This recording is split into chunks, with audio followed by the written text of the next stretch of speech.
Hello. So today I'm in this incredible location in Cornwall, looking down the coast towards Land's End, and I'm here with the Canon 100 to 400mm RF lens, which is a lens that I've been intrigued by since it was very first launched, and I've owned it for about a year now, and so I feel I'm in a position to give you my thoughts on this lens. I've come here specifically to take some sort of super telephoto landscape pictures looking down through these peninsulas, and I'll present them in a slideshow in just a second. If you want the long story short, it's a great lens with a few limitations, which I'll go on to talk about in a minute. I'll go on to talk about some of the good things about it, some of the bad things about it, and my experiences of using it, how I use it, and also some of the alternatives that there are out there if you don't fancy this. So hopefully there'll be something here for everyone that has an interest in this lens. Let's crack on.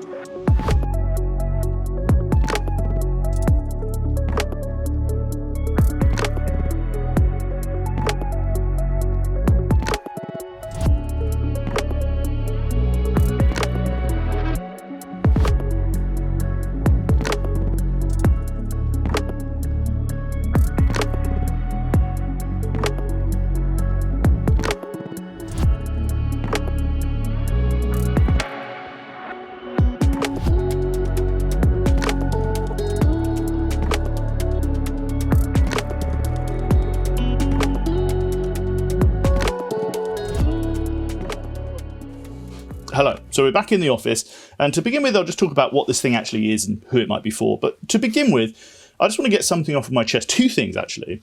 In my 35 years of being a professional photographer, good lord, telephoto lenses have always been a bit of a problem. They've either been massive, big, heavy, lumpy things that cost literally a fortune and are really difficult to travel with and are a pain in the backside, frankly.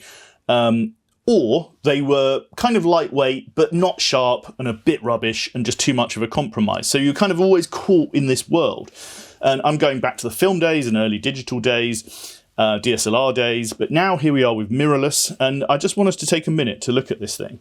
100 to 400mm image stabilized lens that is literally the same size as a Canon Lager. And it's lightweight. You can throw it around. You can fit it in your pocket. And it is, in real terms, in comparison to some of the other more expensive telephoto lenses, it is really well priced. All of that said, it's sharp as well. But all of that said, is this going to replace every telephoto lens that everybody needs for everything? Absolutely not. And so we have to use a bit of intelligence when looking at equipment like this and really understanding who we all are as photographers and what our requirements are. Because if you think this is going to replace a 400mm 2.8 sort of super telephoto sports prime lens for shooting football on under the floodlights, then forget it.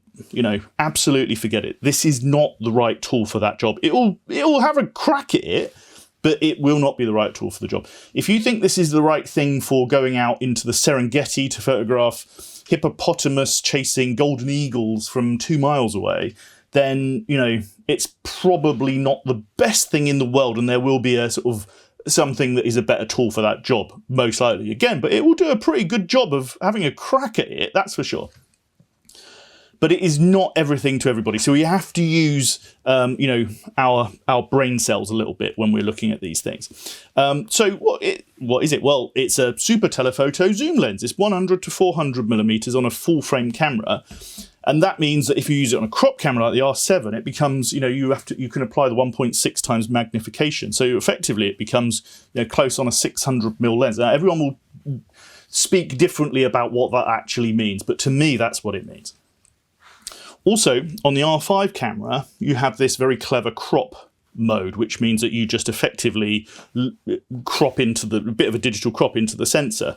But because this thing's got so much sort of megapixels, it's possible to use that zoom mode and still get reasonably good pictures. And it's not for everybody. Everyone will have different thoughts about it. But for me, recently I was taking pictures of some of my friends surfing, and it was really cool because it just meant I could get right into the action.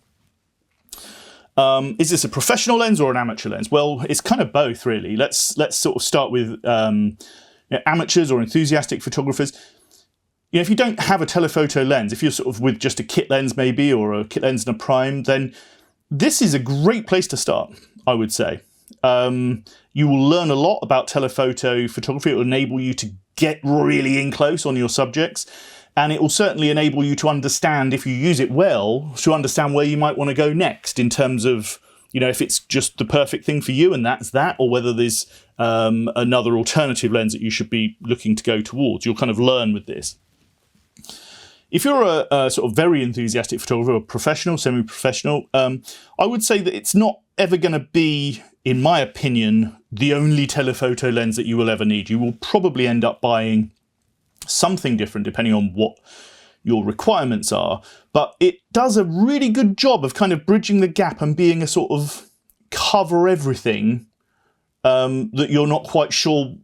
You know, if you're going to a football match, you will know the right lens to go with. If you're going out to do portraits, you will know the right lens to go with. But if you're sort of doing travel or general photography, which I tend to do quite a lot of, this thing is amazing. And so I would sort of recommend it to anyone as an add-on to your toolkit of other lenses. But it could probably do most things, actually. And I've shot a lot of stuff with this over the last year that I've been using it. Okay. Let's talk about in actual use, how I found it, my experience of using it. Now, it's quite interesting because I bought this lens as part of a lightweight backup travel kit, let's put it that way, of another body and a couple of different lenses and this thing to come with me on a foreign assignment where I had all of my L lenses as well, just in case there was a problem. And if I needed to go super lightweight, I could kind of have a camera and a couple of lenses to go with. I didn't ever think it would take over from some of my, let's say, for example, my 70 to 200 2.8. However, this particular assignment was in the sunshine, was overseas, and I found myself gravitating to this lens more and more just because of that extra reach.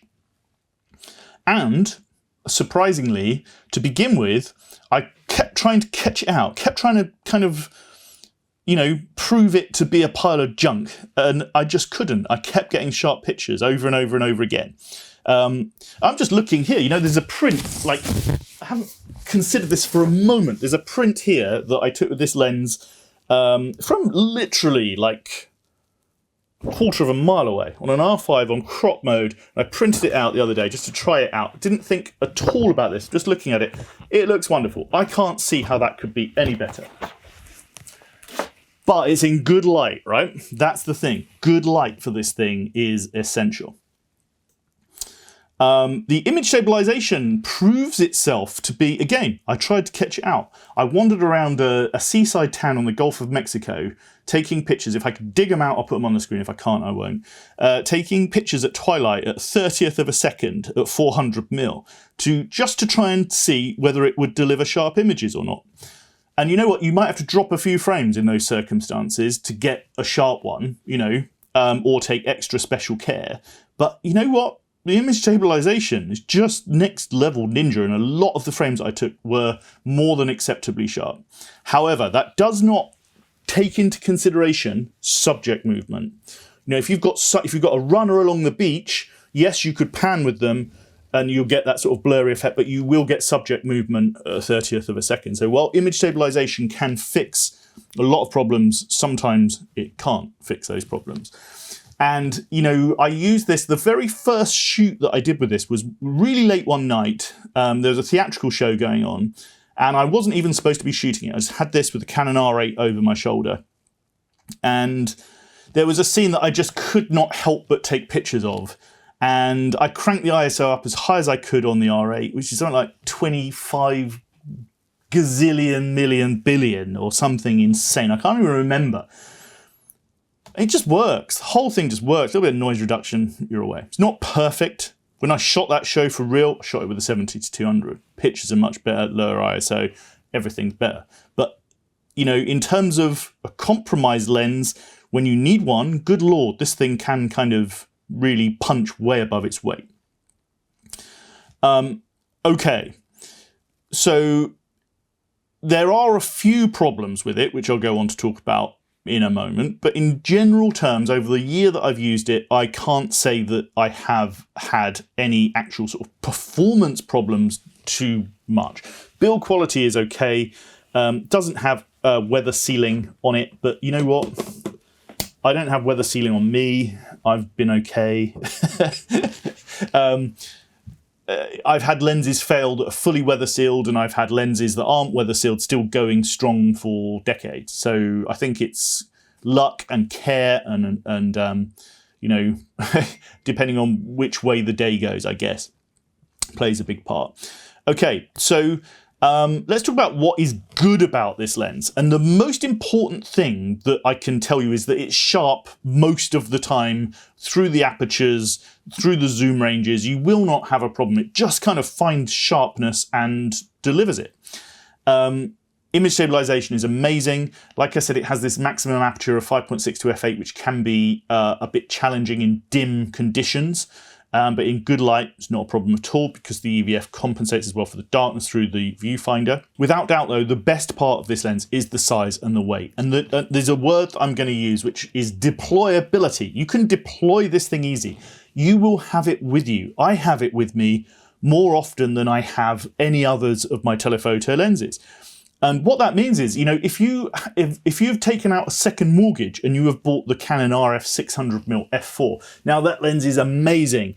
I'm saying that like I've shot with it. I haven't shot with it at all. I've used the old EF version, but I kind of can imagine how good that lens is. Let's put it that way.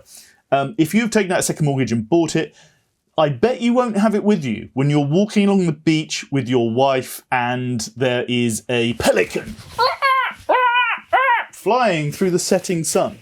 I bet you won't have it with you when there's a horse galloping across the misty hills when you're walking your dog and it's just kind of this white horse or whatever noise that the hell horses make coming towards you. It sprouts wings out of his back, turns into a Pegasus and off across the hill. You will not have that 600mm f4 with you because it'll be sitting in the boot of your car or your office or a hotel room or something, because the bloody thing's too big and heavy, right? And expensive to take out and drag around. But you might just have this. And so when that happens, you will be really glad that you watched this video and bought a Canon RF 100 to 400mm lens. Got that picture, nailed it down, you know, front cover of National Geographic, here we go. Okay, so it's deployable, it's light, it's sharp, the image stabilization is ninja. What is bad about this thing then? What are the problems with it? Well, the first problem is an annoying problem from Canon, and I kind of understand why they did it. It does not come with either a lens collar to put it on a tripod. I can get over that a little bit, I suppose. Although it would have been nice, a bit of cheap plastic. It doesn't even come with a lens hood. Now I bought this off, you know, third party off of somewhere like Amazon, 10 quid, 20 quid. As with all of these things, it's a bit crap. It kind of only, you know, it doesn't kind of go on like a Canon one, but it does the job. Now, I'm not really a big fan of lens hoods for the, you know, for stopping flare, although that's obviously its intended use. I'm a big fan of it because they add another level of protection when you're wandering around. But more, you know, just physical protection, but much more that they actually offer protection from your front element from spray and debris and even your hands, because, you know, this thing sort of sticks out the front a little bit. So it has a tendency to catch fingerprints. It has a tendency to catch spray if you're in, you know, harsh conditions. And I just think that a lens hood, you know, for what that would cost, I don't know what that would cost for Canon, like, you know, what do you reckon? 79 pence or something. They could have just bolted one of those on. And you don't get a bag or anything like that, which, you know, it was always nice when you get a new lens to get a little pouch or something for it to go in. But, you know, we're talking about, you know, what is this thing? Like £500, £600, £700 in the UK. Used, you can buy them for an absolute bargain, probably £350 for a good one, 400 quid, something like that, which is absolutely nuts. By the way, you can stick the RF teleconverters on this thing to give it, to double it or 1.6 it, which I've not done. I'm not really a, you know, teleconverter fan, if I'm honest, but good Lord, that could be interesting. You know, stick this thing on an R7 with a doubler. You do the maths. I can't work that one out. Kind of nuts. Okay, what else is bad with it? Well, there are a few other things. Small things, I must say, niggly things. If you're photographing things at either close up or medium distance, perfect. Autofocus is very good. As soon as you get towards infinity with it, and I've used it on a couple of different cameras, maybe there are other examples that are slightly better, but at very long range, on the distant horizon, it really struggles to nail focus, and I find myself having to flip into manual focus mode a few times, which isn't too much of a problem. I'm talking about kind of very low contrast scenes, and the whole of the RF camera range seemed to struggle with very low contrast scenes for autofocus. So maybe it's a sort of combination of those things. But that has not been ideal. Also, while the focusing is good, way good enough, and just kind of does the job, I was shooting some sport the other day, and I was shooting alongside some L lenses, and I just thought I'd snap this on just to see how it sort of felt in that environment. And though the light was good, it was a sunny day, the autofocus was kind of, I would say, 10% less trustworthy than with some L glass.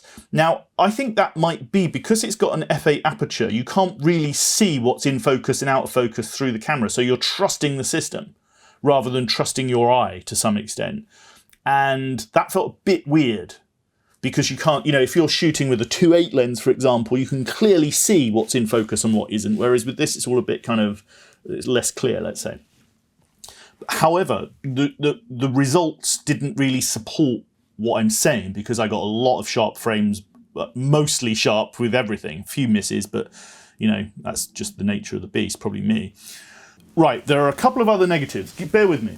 Okay, so yeah, f8 in dim conditions, as in somewhere where the sun isn't shining all the time, like England, where I live, f8 can be a problem. You'll have to work out how that fits into your life, but f8 can be a problem because you end up cranking up the ISO to get a shutter speed fast enough to freeze action.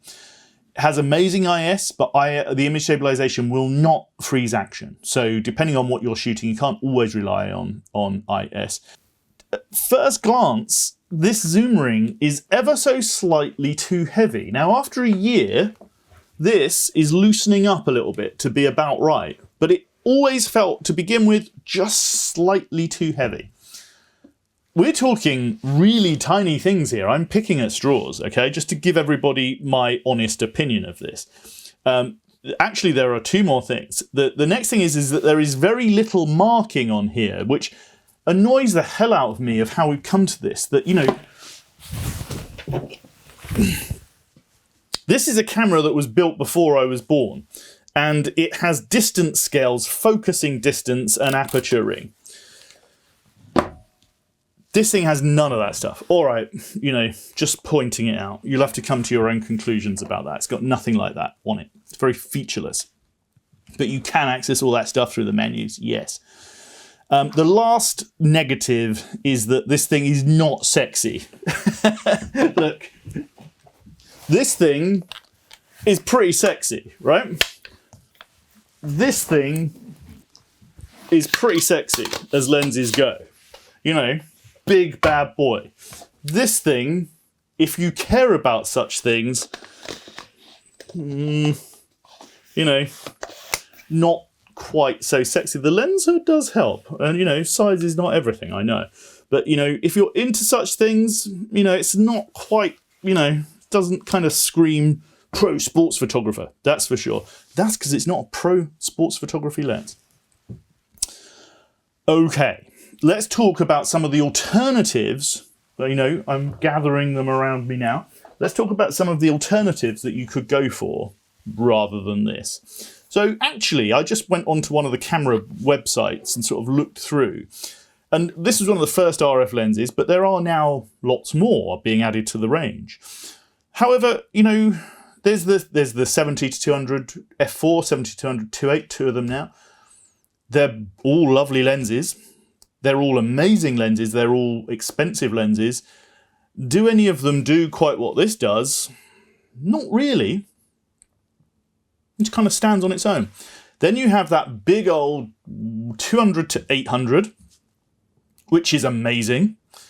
But it's big, it's heavy, it's expensive. Not that big or heavy or expensive, but It's certainly a next level up from this. And again, I would wonder whether you would have that 2 to 800 with you when that Pegasus came over the hill. Is it a Pegasus? Is that what you call a horse with legs? No, with wings, sorry. I don't know. You know, another subject. I'm sorry about that, by the way. I know that you're not here to talk about horses. There is that 1 to 500mm, which is very tempting. Now, somehow or other, I've not shot with that at all. I know loads of people that sing its praises. It appears to be, you know, great lens, but again, it's expensive. It's a bit heavier. And it's a slightly next level up in many ways. So I don't think there's that much. And then there's a few primes, obviously, you know, but again, they're a different matter. There is this lens. So then you could go back to the EF lenses and kind of look at some of those. You know, you'd obviously need the adapter for your RF cameras or for your R cameras. But I guess the beauty of an EF lens is you could also use it with one of the old DSLRs if you were sort of stuck in between or experimenting, put it that way. If you went for one of those, you would need the adapter, which is about 100 quid or something like that. And then you get into that. There is the 100 to 400mm Mark II f5.6, something like that. EF zoom lens, which I've used a lot, which is fantastic. Again, it's a bit heavier, but you know, good price these days. But a bit bigger, a bit heavier, a bit sexier in many ways.